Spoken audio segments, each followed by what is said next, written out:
भूषणं महावीरं सम्मत्तरयणनिलयं पैडीसमुद्गित्तरं गोच्छं पंच परमेष्टि भगवान की एक हजार श्री शांतिनाथ भगवान की एक हजार कुंभनाथ भगवान की परम पूज्य आचार्य श्री आदि सागर महाराज की आचार्य श्री महावीर महाराज की आचार्य श्री विमल सागर महाराज की आचार्य श्री तपस्वी सम्राट संगति सागर महाराज की आचार्य प्रबल सुंदर सागर महाराज की अहिंसा में विश्व धर्म की जिनवाणी माता की जय। धर्म प्रेमी भव्यात्माओं, परिस्थितियां हर व्यक्ति के जीवन में आती हैं। उन परिस्थितियों में जो साहस का परिचय देता है वह उन परिस्थितियों से पार पा जाता है, और जो साहस का परिचय नहीं दे पाता, अधीर हो जाता है, वह उन परिस्थितियों में फंस करके अपने जीवन को रसातल में ले जाएगा।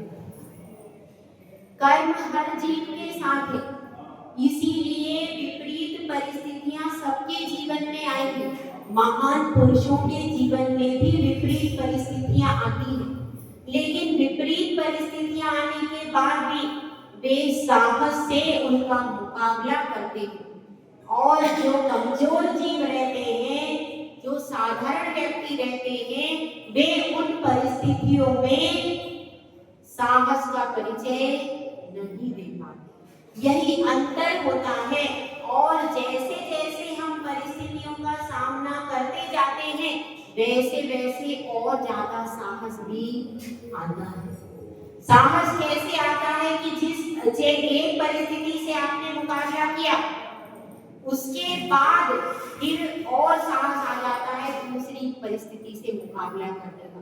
और जो एक पहली ही परिस्थिति में हार जाता है, वह दूसरी परिस्थिति से मुकाबला नहीं कर पाता। महान व्यक्ति पूजे क्यों जाते हैं? केवल एक गुण है उनमें, साहस। उस साहस के कारण उन्होंने कठिन से कठिन परिस्थितियों में भी धैर्य रखा, साहस से उनका मुकाबला किया, इसी से वे महान बने। सीता क्यों महान बनी? सीता इसलिए महान बनी क्योंकि उसने रावण के घर में जाकर के भी उस परिस्थिति में, विपरीत परिस्थिति में साहस का परिचय दिया और थकी नहीं, हारी नहीं, और अपने शील को पालन किया। इसी प्रकार से हम सबको भी प्रेरणा मिलती है कि जब भी विपरीत परिस्थिति आए तो हम साहस से उसका मुकाबला करें, तो हम कर्मों के रण क्षेत्र में विजय को प्राप्त कर सकते हैं। अपना प्रकरण चल रहा है कर्मकांड। कर्मकांड यह सिखाता है कि पहले परिचय प्राप्त करो, कौन सी परिस्थिति कैसी है, कौन सा कर्म हमें आ रहा है। यह परिस्थिति बनी तो कौन से कर्म के उदय से यह परिस्थिति निर्मित हुई। अब वह कर्म का उदय जानकर भविष्य में उस कर्म का संचय बंद, किन कारणों से वे कर्म आ रहे हैं उनका आगे संचय बंद कर दोगे तो आगे ऐसी विपरीत परिस्थिति। हम सब इसीलिए कर्मकांड पढ़ रहे हैं कि अपने जीवन में जब विपरीत परिस्थिति आए, विपरीत कर्म आए, तो हम जाने कि यह इस कर्म के उदय से आया है, अब मैं इस कर्म का संचय नहीं। ठीक है, तो अब अपनी बात चल रही थी सहनन की। ठीक है, क्या प्रकरण आया था? सहनन का प्रकरण पूरा चल रहा था। एक बार उसको पुनः दोहरा लेते हैं। सहनन में कौन कौन से सहनन की गाथा नंबर चल रही थी आपकी? 29 और 30। कल 29 और 30 गाथाएं हुई थी। अभी उसमें प्रकरण अधूरा रह गया, क्योंकि अभी तक हमने ऊर्ध्व गमन की बात पढ़ी। कौन से स्वर्ग में कौन से सहनन वाला जीव जाता है, इसको पढ़ा था। तो इसको एक बार रिपीट कर लेते हैं। देखिए गाथा नंबर 29 और 30 थोड़ा सा अपन इसमें समझ लेते हैं। पहले देखिए समराइज कर रहे हैं। पहला सेनन कौन सा है भाई? हाँ प्रतिभा जी नहीं उल्टा चलना है। असंप्राप्ता सपाटिका सेनन, ये कौन सा सेनन है? पीछे से चल रहे हैं, पीछे से चल रहे हैं तो पीछे से चलेंगे तो पहला सेनन कौन सा आएगा? असंप्राप्ता सपाटिका सेनन। हाँ असंप्राप्ता सपाटिका सेनन वाला कौन से स्वर्ग तक जा सकता है? बताइए। पहले स्वर्ग से 8वें स्वर्ग तक जाता कौन? असंप्राप्ता सपाटिका सेनन वाला। अब उसके बाद दूसरा सेनन कौन सा है? इससे नीचे आएंगे तो कीलित सेनन। तो अब कौन सा जा सकते हैं? कीलित सेनन वाला कौन से स्वर्ग तक जाता है? बताइए। 1 से 12 तक जाता। ये इसमें गाथा में ही आया, कल पढ़िए। पहले से लेकर 12वें स्वर्ग तक कौन से सेनन वाला जाएगा? कीलित सेनन। अब बताइए आगे का सेनन कौन सा है? अर्धनाराज सेनन। तो अर्धनाराज सेनन वाला कौन से स्वर्ग तक जाता है? आप बता सकते हो? हाँ 1 से लेकर के 16वें स्वर्ग तक कौन सा जाता है? अर्धनाराज सेनन वाला जीव है वो पहले स्वर्ग से 16वें स्वर्ग तक जाता है। ठीक है, यह अपनी बात हो गई। इसके बाद अभी 3 सेनन और बचे। कितने बचे हैं? 3 सेनन। तो आप बताएंगे आगे के नाराज सेनन वाला पहले स्वर्ग से कहां तक जा सकता है?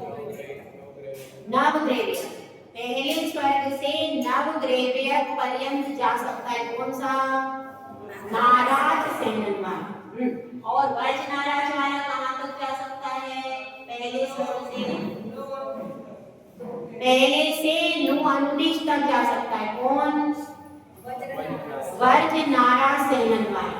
और इसके बाद कौन सा सेनन बचा? वर्ज वृषभ नाराज सेनन वाला। वो उसका कहां तक जाएगा? पहले से अनुत्तर विमान तक जाएगा, क्योंकि सबसे ज्यादा शक्ति कौन से सेनन में? वर्ज वृषभ नाराज सेनन वाला सबसे ज्यादा शक्तिशाली है, तो वह सबसे ऊपर तक जा सकता है। ठीक है, यह अपना स्वर्ग तक का पूरा वर्णन हो चुका था। अब नीचे की ओर आएंगे। नीचे की ओर कहां तक आएंगे? नरक में। तो अब यह तो जीव यदि शुभ कर्म करता, दीक्षा लेता है, अपने तपस्या करता है, सम्यक तप करता है और मिथ्या तप भी कर सकता है, लेकिन उसकी कुछ ना कुछ शुभ परिणति होना चाहिए, तो वह कहां जाएगा? स्वर्ग। और जो अशुभ प्रवृत्ति करते हैं, सप्त व्यसनों में संलग्न रहते हैं, 5 पापों में संलग्न रहते हैं, ऐसे जो जीव हैं वो कहां जाएंगे? वे जीव नरक में जाएंगे।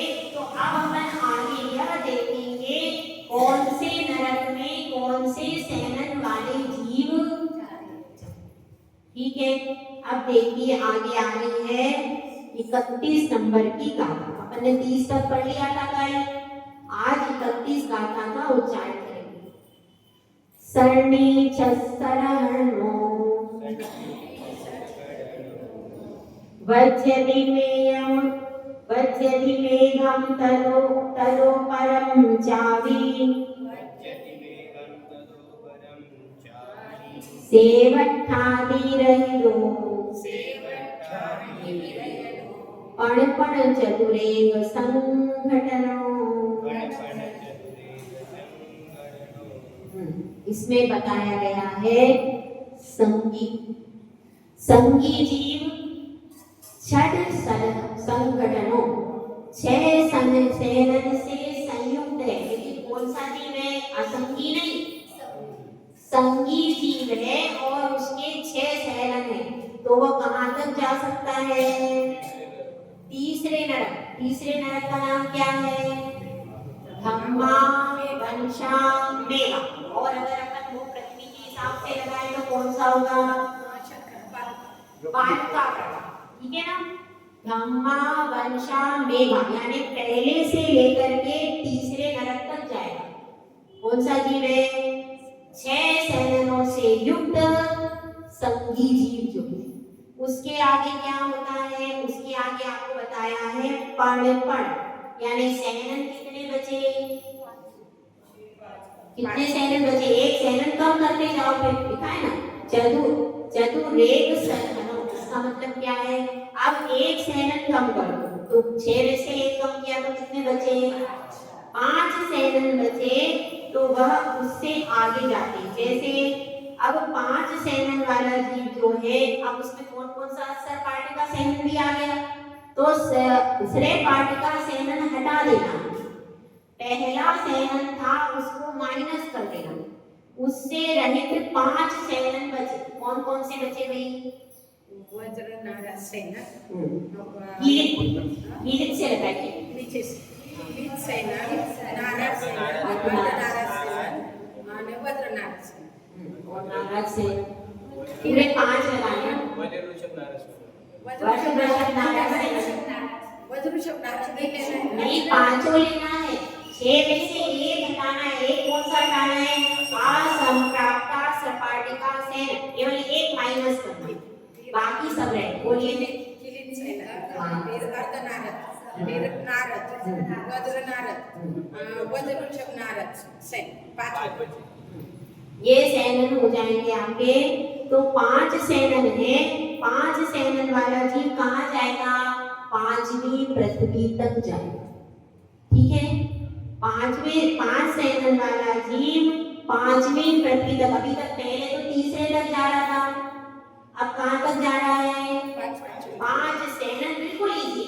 5 तो सैनन और 5 पृथ्वी, दोनों 5-5 हो गए। बराबर हुए कि नहीं? याद करने में इजी है। कैसे? 5वीं पृथ्वी और 5वां, दोनों 5-5। इसीलिए यहाँ पर लिखा है पणपण। पणपण मतलब 5वीं पृथ्वी और 5वां सैनन, 5वां नरक। नहीं, अभी रुको, आगे पढ़ते। 5 सैनन वाले कहाँ तक जाते हैं? 5वीं पृथ्वी तक अथवा 5वें नरक तक। काट एक।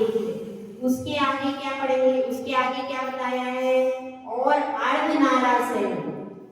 अब यहाँ तक एक सैनन अर्धनाराज पर्यंत, अर्धनारा सैनन से लेकर के 4 सैनन वाले, यानी 1 सैनन यहाँ तक कम हो गया। कौन सा?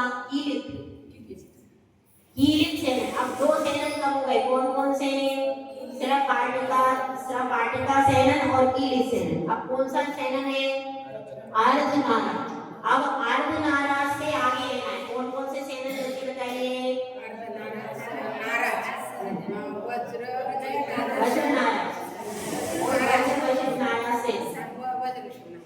तो कितने सैनन पर्यंत? 4 सैनन हो गए हैं, 2 माइनस हो गए, कितने बचे? 4 सैनन। वे 4 सैनन वाला जीव कहाँ तक जाएगा? 6ठी पृथ्वी तक। 6ठी पृथ्वी मतलब कौन सा नरक हो गया बताइए? धम्मा वंशा मेघा। धम्मा वंशा मेधा अंजना अरिष्ठा मघवा मगवी। मगवी और मागवी। 6ठे नरक का नाम क्या है? मगवी। मघवा फिर मागवी, दोनों इसमें देख लेंगे। मगवी और मागवी भी आता है, तो दोनों इसमें देख लेंगे। और रत्नकरण, और उसमें क्या आता है? रत्न प्रभा, शर्करा प्रभा, बालुका प्रभा, अंक प्रभा, धूम प्रभा, तम प्रभा, महातम प्रभा। तो अब इसमें से कौन सी हो गई 5वीं पृथ्वी? 6ठी पृथ्वी तम प्रभा। तम प्रभा कौन सी पृथ्वी हो गई? 6ठी पृथ्वी। तो इस प्रकार से इसमें क्या होगा? अर्धनाराज पर्यंत 4 सैनन लेना और 6ठी पृथ्वी। 5वें का 5वां और 4 का 6। क्या मतलब? 5वें सैनन वाले 5 सैनन वाले कहाँ तक जाते हैं? पहले से लेकर के 5वें नरक तक। उसके बाद 4 सैनन वाले अर्धनाराज पर्यंत 4 सैनन वाले, ये कहाँ तक जाएंगे? पहले से लेकर के 6ठी पृथ्वी पर्यंत। अब कौन सा सैनन बचा? वर्ज वृषभ नाराज सैनन। वर्ज वृषभ नाराज सैनन वाला 7वीं पृथ्वी तक जाता है। मतलब वह पाप भी ऐसे ज्यादा करता है और पुण्य भी ज्यादा। पाप करने को भी उतनी ताकत पाप करने में भी ताकत चाहिए, बिना ताकत के पाप थोड़ी होता। दोनों चीजें करता है। तो अपन वर्ज वृषभ नाराज सैनन करके 7वीं पृथ्वी में जा सकते हैं। अच्छा है? अच्छा है क्या? क्यों अच्छा नहीं है? वर्ज वृषभ नाराज सैनन पा करके कहाँ जाना? मोक्ष में जाना। मोक्ष के लिए उस सैनन की भावना करना। ठीक है, तो अभी समझ में आ गया सबको? इसको अपन अभी चार्ट के द्वारा एक बार और दोहरा लेते हैं।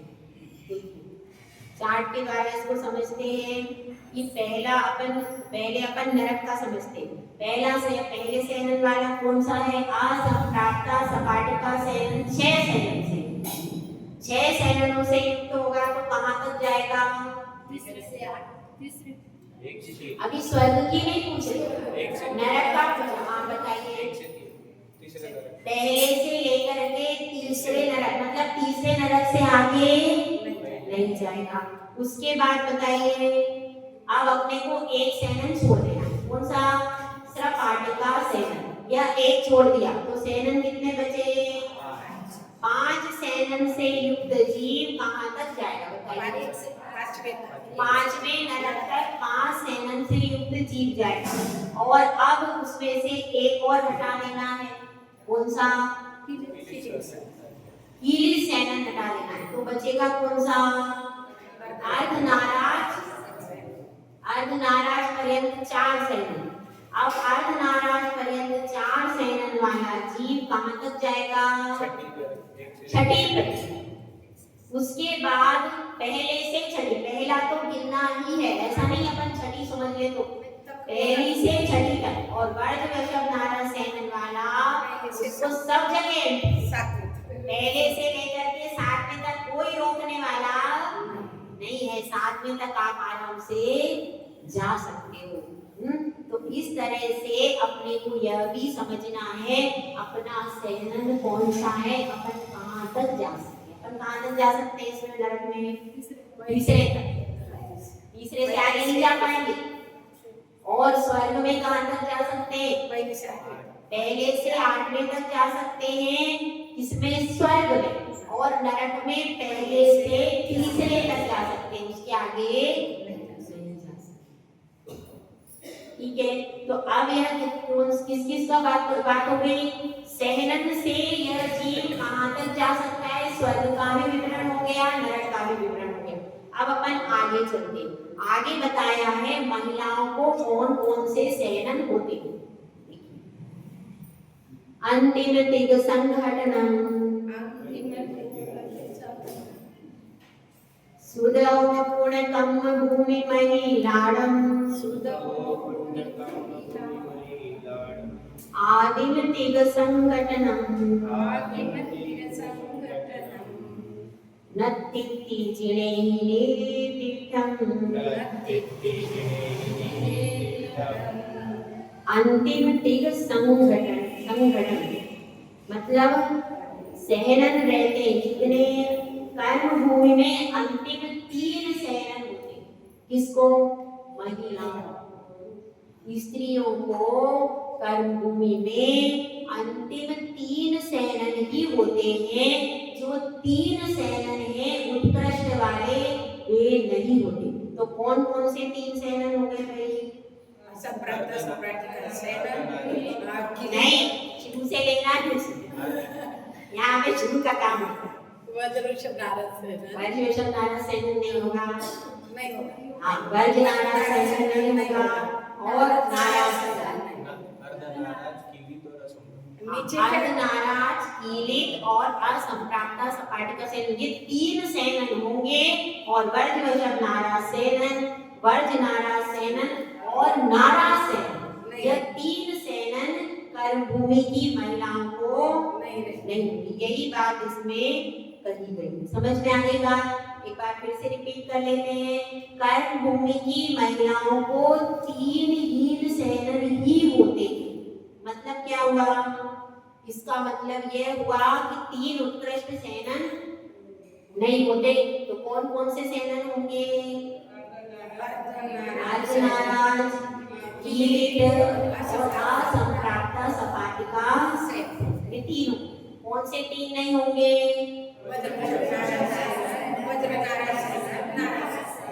ठीक है, सबको क्लियर हो गया?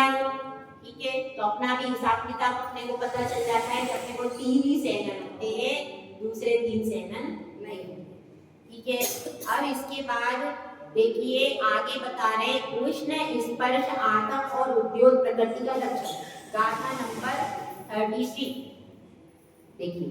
मूलोर्णपः अग्नि आदावो बोधि उन्न सदीयपः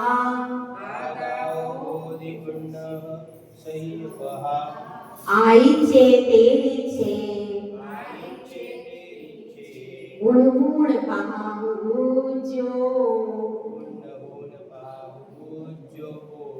मूलोर्णः पः अग्नि। मतलब जो मूल में जिस उष्ण है, मूल में कैसा? मूल मतलब जो अंदर की गहराई होती है उसको मूल का। तो मूल में उष्ण है और उसकी प्रभा भी उष्ण है। मतलब मूल भी उष्ण है और उसकी प्रभा भी उष्ण है। उसको कौन है? अग्नि। अग्नि यानी अग्नि जो मूल में भी उष्ण है और उसकी प्रभा अर्थात किरणें भी उष्ण है। वह कौन सी चीज है? अग्नि। अग्नि में कौन से नाम कर्म का उदय हुआ? उष्ण स्पर्श नाम कर्म। क्योंकि अपन ने स्पर्श पढ़ा था ना, उसमें शीत और उष्ण आया था कि नहीं? 8 स्पर्श के भेद होते ना, याद है ना आपको? बोलिए एक बार। शीत उष्ण चिकना चिकना और या खरबड़ा। फिर चट नहीं होती हल्का भारी और कठोर नहीं ना कोमल और कठोर। कोमल कठोर कहो, कड़ा नरम कहो। एक कड़ा नरम, ठंडा गरम, हल्का भारी, रूखा चिकना। तो ये हो गया 8 प्रकार का स्पर्श था। उसमें शीत भी आया था ना, उष्ण भी आया था। तो यहाँ पर लिखा है उष्ण स्पर्श नाम कर्म के उदय से क्या होता है? मूल अग्नि काय जीवों में जन्म होता है। तो मूल में भी उष्ण है और उसकी प्रभा भी उष्ण है। उसको कौन से नाम कर्म का उदय है? उष्ण नाम कर्म का उदय। ठीक है, दूसरा लिखा है आदावो बोधि उन्न सहीयपः। अब उसके बाद लिखा है आताप किसको होता है? आताप का एक बार अपन पढ़ के रिपीट कर लेते हैं। आताप किसको होता है? जो मूल में ठंडा रहता है और बाकी उष्ण रहता है। प्रभाव उसकी किरणें गर्म रहती हैं, मूल में वह ठंडा होता है। उसको क्या होता है? आतप नाम कर्म का उदय होता है। ठीक है, समझ में आया? जो मूल में कैसा है? ठंडा, लेकिन उसकी किरणें गर्म है। ऐसा कौन होता है बताइए? सूर्य का विमान। सूर्य नहीं, सूर्य का विमान। सूर्य तो हमारे जैसा पंचेंद्रीय देव है। सूर्य और चंद्रमा तो ऐसे ही पंचेंद्रीय जीव है, पंचेंद्रीय जीव, लेकिन उनका जो विमान है वह एकेंद्रीय है। तो इसलिए सूर्य के विमान में 12 पृथ्वी काय जीवों को होता है। और किसमें होता है? सूर्यकांत मणि में ना। ये अपना एक बार पहले बता चुके हैं, अभी और अपना पक्का होगा। ठीक है ना? अब एक बार फिर से समझ लीजिए। आतप नाम कर्म का उदय किसको होता है? सूर्य के विमान में और सूर्यकांत मणि में 12 पृथ्वी काय जीवों को होता है। ठीक है, और इसकी परिभाषा क्या है? जो मूल में ठंडा है लेकिन किरणें उष्ण।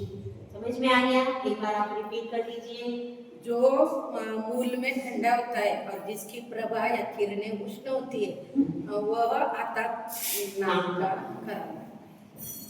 अब इसके बाद पढ़ते हैं, यहाँ पर लिखा है उन्नतः या उद्योग। अब इसमें क्या है? उद्योग नाम कर्म क्या होता है? जिसकी की मूल भी ठंडा। कौन से नाम कर्म है? उद्योग। उद्योग में क्या होता है? मूल में ठंडा है, जिसकी प्रभा भी उष्ण ना हो। उष्ण ना हो मतलब ठंडी है, जिसकी प्रभा भी ठंडी है और मूल में भी वो ठंडा है, शीतल है। तो वह ऐसा कौन है? चंद्रमा का विमान, जुगनू और चंद्रकांत मणि और पंचेंद्री तक के त्रियंशों में भी इसका उदय पाया जाता है। एक इंद्री से लेकर पंचेंद्री त्रियंश आदि में भी इसका उदय पाया जाता है। किसका? उद्योग। यहाँ पर समझिए अंतर। आत्म नाम कर्म तो केवल बादल पृथ्वी का जीवों में ही होता है, लेकिन उद्योग नाम कर्म एकेंद्री से लेकर के पंचेंद्री तक के त्रियंशों में पाया जाता है। अंतर हुआ कि नहीं? अंतर है। इसके बाद समझिए कि अब इसमें थोड़ा सा अपन पढ़ लेते हैं। आत्म प्रदेशों में एक क्षेत्रावकार रूप से स्थित कर्म के योग्य कार्मण वर्गणाओं का दूध पानी के साथ संश्लेष संबंध होने को बंध कहते हैं। बंध किसे कहते हैं? जैसे दूध और पानी एक दूसरे आत्म प्रदेशों में एक क्षेत्रावकार जो कर्म है वह अपनी आत्मा में आते हैं, एक क्षेत्रावकार रूप होते हैं और बंध को प्राप्त हो जाते हैं, है ना? आपस में मिल जाते हैं। उसको क्या कहते हैं? जैसे दूध पानी, उसको क्या कहते हैं? बंध। जिस प्रकार पात्र विशेष में रखा हुआ अनेक प्रकार का रस, बीज, पुष्प, फलादि, मदिरा बने को प्राप्त हो। जैसे अपन क्या करते हैं? एक पात्र में क्या रखती है? बहुत सारे पुष्प रखती है, फल रखती है। अब वह सब मिल करके कुछ समय के बाद आप देखो वो सड़ जाएंगे और उसमें यदि पानी होगा तो वह सारा पानी मदिरा का रूप धारण कर लेगा। इसी प्रकार से हमारा तो ज्ञान दर्शन स्वभाव है। हमारा स्वभाव क्या है? ज्ञान दर्शन। लेकिन हम सब इसमें कैसे हो गए हैं? जो कर्म आकर के आत्मा से बंध गए तो हम उनसे इतना प्रभावित हो गए कि हमारा शुद्ध पानी मोह की मदिरा से पूरा खराब हो गया। यही बात इसमें बताने का प्रयास है। अब इसके बाद देखिए, आपने सप्त धातु का प्रकरण उधर पढ़ा, ठीक है? अब आगे वही बात आपको बताएंगे, 7 धातु कौन कौन सी होती है और कैसे ये परिणत होती है। अपन सब क्या ग्रहण करते हैं? भोजन करते हैं कि नहीं? एक क्षेत्रावगा इसलिए बताया है कि जहां पर आत्मा के प्रदेश वहीं पर वो आकर के बनता है। एक क्षेत्रावगा का मतलब है बिल्कुल सघनबद्ध हो जाता है, एक ही क्षेत्र है। कर्म और आत्मा का क्षेत्र अलग अलग नहीं, ऐसा नहीं है कि आत्मा का प्रदेश है कर्म इसके आगे रहेगा, ऐसा नहीं है। जहां पर आत्मा के प्रदेश है वहीं पर कर्म है, उसी क्षेत्र पर हुए ना। जैसे कि क्या हुआ, आप ये हाथ और ये उंगली, ठीक है? अब ये हाथ कैसा है? हाथ एक है। अब यहाँ पर आकर के यहाँ पर हाथ भी है ना और यहाँ पर उंगली भी है, तो यहाँ पर कितनी चीजें हो गई? हाथ भी हो गया, उंगली भी हो गई। इसी तरह से ये समझिए ये कर्म और ये क्या है? आत्मा। तो अब ये आकर के यहाँ पर रही तो यहाँ पर एक प्रदेश हुआ तो उसी प्रदेश पर तो कर्म हुआ। समझ में आया?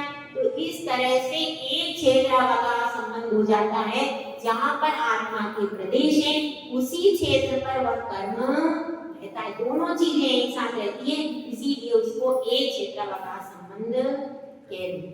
देखिए अब अपन पढ़ते हैं 7 धातु। तो पहले अपन भोजन करते हैं। भोजन करने से क्या बनता है शरीर में? रस। रस रूप परिणत हो जाता है, सब कुछ लिक्विड फॉर्म में हो जाता है। आप चबाते हैं, चबाने के बाद क्या हो जाता है?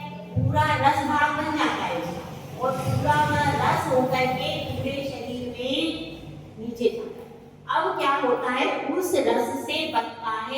या रक्त।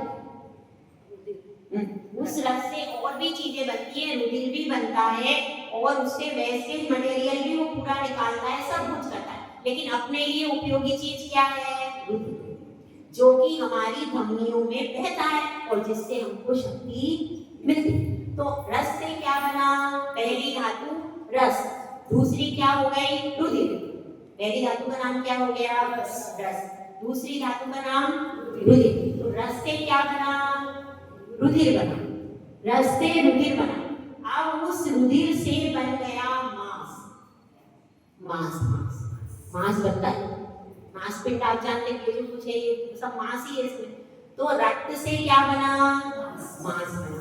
फिर मांस से क्या बनेगा? मेद।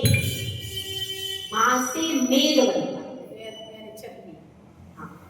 चर्बी का ही रूप में मेद बनता है।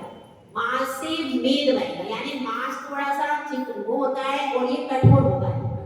तो मांस से क्या बना? मेद बना। अब उस मेद से बन गई हड्डी। अब उस मेद से क्या बनेगा? ये थोड़ा और कठोर फार्म में बना। फिर वो कठोर फार्म बढ़ता बढ़ता क्या बन गया? हड्डी बन गया। फिर हड्डी के बाद हड्डी से बनती है मज्जा, मतलब हड्डी से भी मज्जा बनती है। फिर मज्जा से बनता है शुक्र। मज्जा से क्या बनता है? शुक्र, अर्थात वीर्य या शक्ति। ठीक है, तो सबसे पहले क्या बना? रस। उसके बाद पहली धातु का नाम क्या है भैया? रस। दूसरी धातु का नाम क्या बना? रुधिर। किससे बना ये रुधिर? रस से क्या बन गया? रुधिर बना। उसके बाद उससे क्या बना? रुधिर से, उससे मांस बन गया। फिर मांस से क्या बना? मेद। मांस से मेद बना। मेद से बन गई हड्डी और हड्डी से क्या बन गया? मज्जा। मज्जा से भी मज्जा ये शरीर के अंतर्गत ही कुछ प्रक्रिया होती है, उसके अंतर्गत। ठीक है, उसको समझाते हैं। तो पहले समझा रस से क्या बनता है? पहले अपन शब्दवाचक के नाम पढ़ लेंगे। रस से क्या बनता है? रुधिर या रक्त। रस से रक्त बना। रक्त से क्या बना? मांस बना। मांस से क्या बना? मेद। मेद से बनी हड्डी। हड्डी से मज्जा। मज्जा से शुक्र। ठीक है, इस प्रकार से ये सप्त धातु कन्वर्ट होती है। तो पहली धातु का नाम क्या है? रस। दूसरी का रक्त, रुधिर या रक्त। तीसरी का मांस। फिर उससे मेद। फिर मेद से क्या बनती है? हड्डी। हड्डी से मज्जा और मज्जा से शुक्र। ये 7 धातुएं होती है। समझ में आ गया? इसको याद भी करना है। रुपए को फिर से पूछेंगे, आपको याद नहीं? बताइए, आप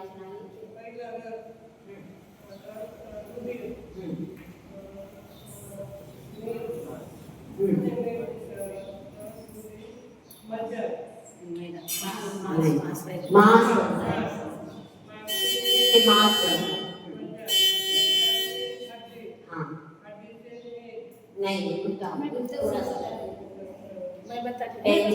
पहले क्या है, फिर से एक बार समझ लेते हैं। पहले रस से बना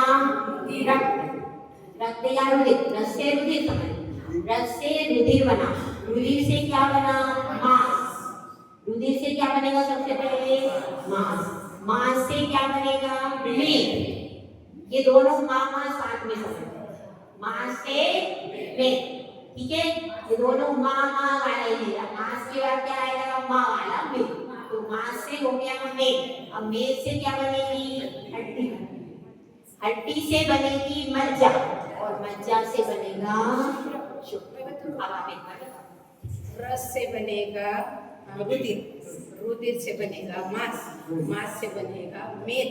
मेद से बनेगी हड्डी। हड्डी से बनेगी मज्जा और मज्जा से बनेगा शुक्र। अब आप बताओगे? रस से बनेगा रुधिर। रुधिर से बनेगा मांस। मांस से बनेगा मेद। मेद से बनेगी हड्डी। हड्डी से बनेगा मज्जा। मज्जा से बनेगी शुक्र। ठीक है, अपन एक बार क्रम से देख लें। रस, उसके बाद रस, फिर रुधिर, फिर उसके बाद मांस, फिर उसके बाद मेद, फिर उसके बाद हड्डी, उसके बाद मज्जा और फिर शुक्र। ठीक है, ये 7 धातुएं कहाँ पर है? अपने शरीर में भी है। ये सब शरीर का ही वर्णन चल रहा है इतना सारा।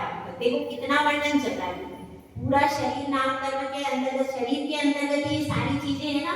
तो ये सारी चीजें बनती हैं और इनको बनने में कितने दिन लगते हैं? इन सबको बनने में 30 दिन लगते हैं, यानी 30 दिन में 7वीं धातु तैयार होती है। कितनी महत्वपूर्ण वह धातु है। 30 दिन में वह जो शक्ति, मेन शक्ति जिसमें होती, अंतिम वाली धातु में पूर्ण शक्ति आ जाती है। वह पूर्ण शक्ति मतलब बनने में कितना टाइम लगता है? 30 दिन में यह 7 धातु तैयार हो जाए। ठीक है, तो अब अपन ने ये समझ में अच्छे से आ गया। अब उपधातु के नाम भी एक बार अपन पढ़ लेते हैं। उपधातु के नाम देखिए, वात, पित्त और कफ। तो अपन अच्छे से जानते हैं ना, इसमें कुछ समझाने की जरूरत नहीं। उसके बाद 3 याद करनी है। कौन सी? शिरा, शिरा, शिरा, स्नायु, चर्म और उदराग्नि। कौन सी हो गई? शिरा, स्नायु, चर्म और उदराग्नि। शिरा, स्नायु, चर्म और उदराग्नि। और अपन दोपहर में रिपीट कर लेंगे, एक बार भी समझ लो। वात, पित्त, कफ तो सबको याद है। इसके बाद शिरा, स्नायु, चर्म और उदराग्नि। कौन सी हो गई? शिरा, स्नायु, चर्म और उदराग्नि। बताइए आप 7 धातु के नाम।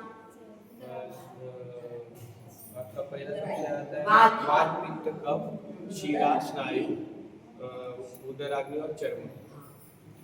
शिरा, स्नायु, चर्म और उदराग्नि। देखिए फिर से, वात, पित्त, कफ, शिरा, स्नायु, चर्म और उदराग्नि। ये सब क्या हो गई? ये उपधातु हो गई। तो ये अपने को मालूम क्यों होना चाहिए? जब अपने को कोई रोग उत्पन्न होता है तो अपने को पता चलेगा कि कौन सी अपनी धातु या उपधातु को चलायमान होने पर ही शरीर में रोग।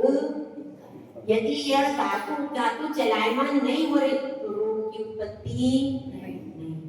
ठीक है, तो अब अपने को यह समझना चाहिए कि हमको कैसा भोजन लेना चाहिए, ऐसा भोजन करना चाहिए जिस भोजन को करने से धातु और उपधातु दोनों चलायमान नहीं हो। जय बोला जय सुंदर साधु महाराज की।